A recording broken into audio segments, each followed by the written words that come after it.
Hi, my name's Joe Salesky, and I want to thank the team at Indiana University and TEDx for the opportunity to speak with you today. I hope that everyone here will understand after this chat how you can make a difference in the world, truly change the world. But part of the key is really choosing wisely at what you work on. Interestingly, time is more valuable than money. You can get more money, but you can't get more time. So how you use your time is really important. And I think there really are 3 simple rules that you can follow that will help you make sure that you create a success. As you look at something, is the solution you're thinking about a simple solution to a hard problem? Is it something that you would be a personally passionate user of? And is it easy to fund? Success really comes from choosing what you do and choosing wisely.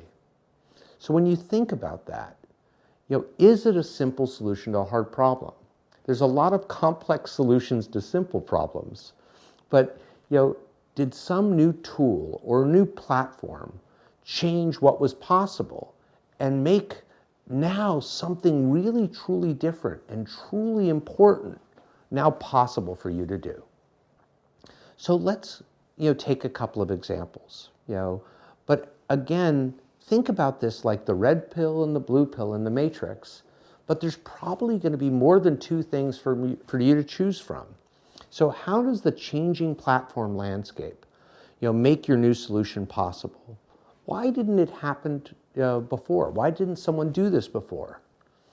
Maybe it's a byproduct of your experience, or your intuition or your skills, right? And so some of this is really recognizing when the internet first came out, everyone thought it was going to be a new publishing platform, a new way to deliver content, which, by the way, it was. But what I recognized was that humans were content.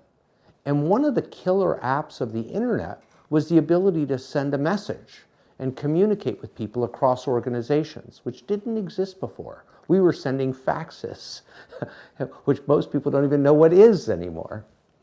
So we created web conferencing. We actually recognized that the web server could become a meeting place, and that instead of having to go somewhere and plug your laptop in and project on the wall, that we could project through the internet and have you see what the other person was talking about. So phones had made it possible for us to have a conversation at a distance, but they really didn't make it possible to show the other person what you were talking about. When mobile came out, everybody really saw this new way to recapture lost time. Whether you were driving or doing other things, in between while you were waiting, you could make a phone call. And with the smartphone and then the iPhone, you could get messages. But the real question then was, how is this going to change people's lives? And what was interesting is people started to think about mobile applications, and everyone here uses them every day, and mobile banking. But many of those things were just like the web, same thing but on a different place. What we recognized is, not only could people communicate with you or message you, but other institutions like banks could help get information to you before it became a problem. So think of alerts being something that were very unique as we did mobile banking to send you messages so that you could get to issues before they became problems. And then it became the one-time PIN, actually helping you make sure that when you were doing something on the web, we could really make sure it was you and that somebody wasn't stealing your funds or your identity. When the tablet was invented, I saw this as a huge opportunity to deliver content and experiences. And you started to really look at what might that be. So we were doing video calls like FaceTime, but there wasn't an ability to have an activity with a child like reading or playing a game unless you were there in person. So we created a platform called Us Time that allowed you to read, the child could read with a caring adult even if they weren't in the same house or they weren't in the same state. we were having trouble getting books from the publishers who were very comfortable selling children's books in paper, but weren't willing to provide them digitally. And so we took a team from Pixar and EA, and we created 80 children's books that really retold the classic stories to deliver digital content in that experience. But then we found out that 50% of children in our country had no books in their home. And so we set out to do a 1 billion book gift, really making it possible for every child, even the lowest income mom, had access to a phone.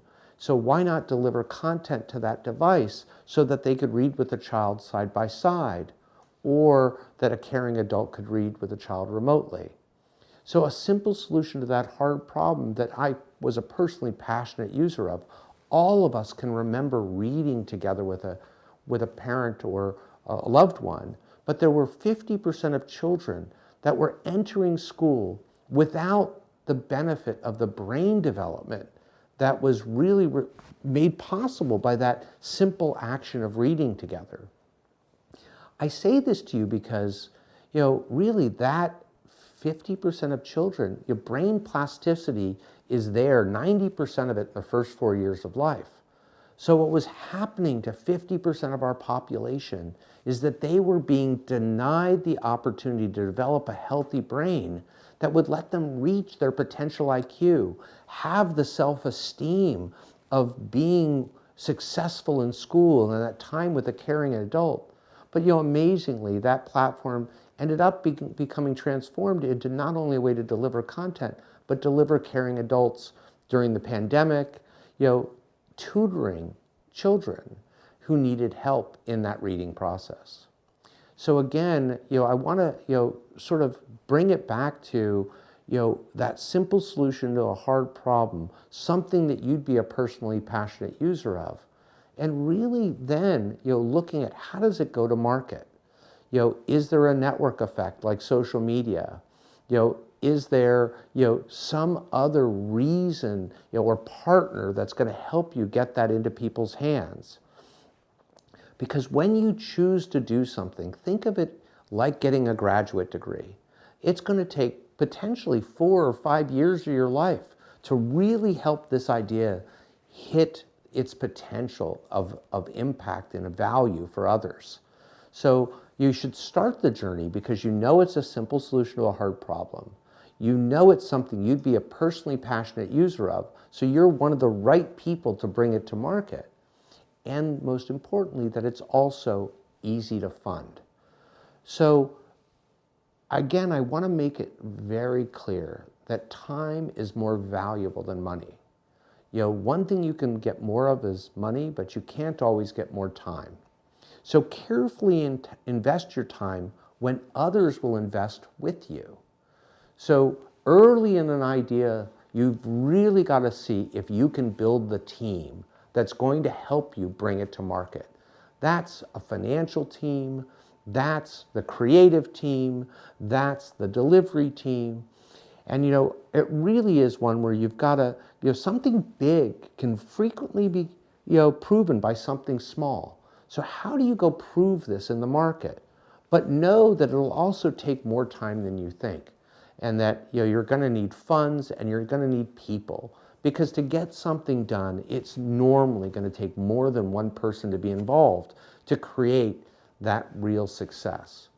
So those 3 simple rules, simple solution to a hard problem, something you'd be a personally passionate user of, it's easy to fund, is really a simple rubric that you can use to make sure you're investing time well and that you can get others to invest with you.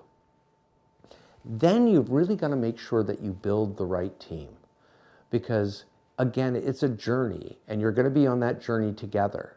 So finding people that have great insight, great empathy, great perspective, they don't all have to agree. In fact, many times everyone agreeing is going to mean that you're in an echo chamber and you're not really seeing the potential of your idea or seeing the potential and perspectives of others.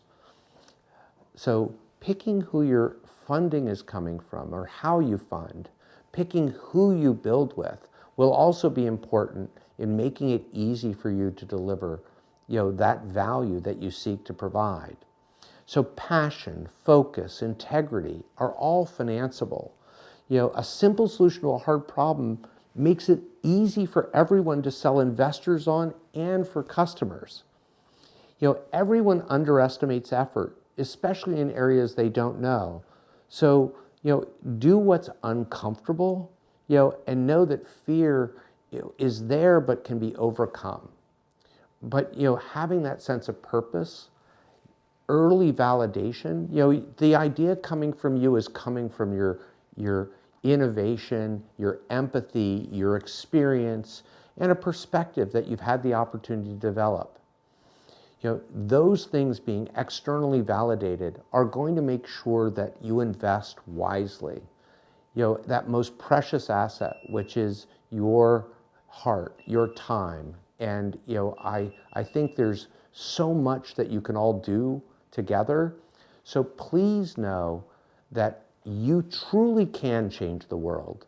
The examples are there from Google to Facebook to others, right? eBay. All simple solutions to a hard problem that now we all take for granted. So I hope this has given you just a few guiding principles that will make it easier for you to build the success that you're capable of and that you truly deserve, and give you the opportunity to help change the world in the way that you're most passionate. Thank you very much. My name's Joe Salesky. If there's any way I can help, please link to me on LinkedIn or send me a message, and it really, I think we can fix the world together with the help of people like you.